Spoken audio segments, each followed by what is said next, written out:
তো প্রথমে প্রশ্ন বলা আছে find all a, b, c belongs to z with 1 less than e less than a less than b less than c such that a minus 1 b minus 1 c minus 1 divides abc minus 1। অর্থাৎ বলছে a, b, c তিনটাই পূর্ণ সংখ্যা যেন a 1 থেকে বড়, b a থেকে বড় এবং c b থেকে বড়।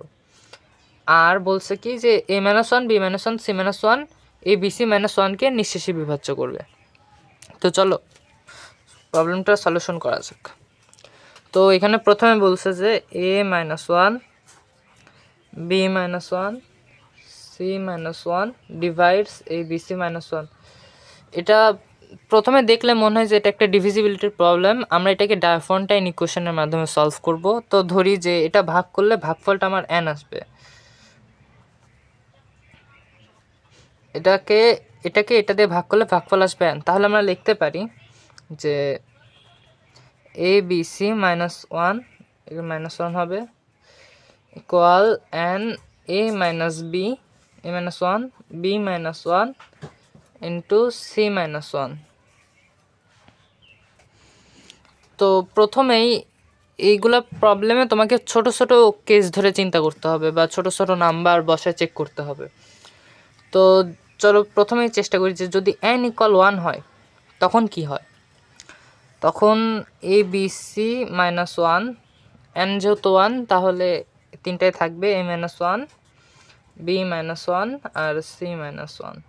তো গুণ করতে হবে bc minus 1, প্রথমে এই দুইটা গুণ করব তাহলে থাকে a b minus a minus b plus 1, এটার সাথে হবে c minus 1। আচ্ছা তারপরে ইকুয়ালস টু আসলে এটা a b c minus a c minus b c plus c minus a b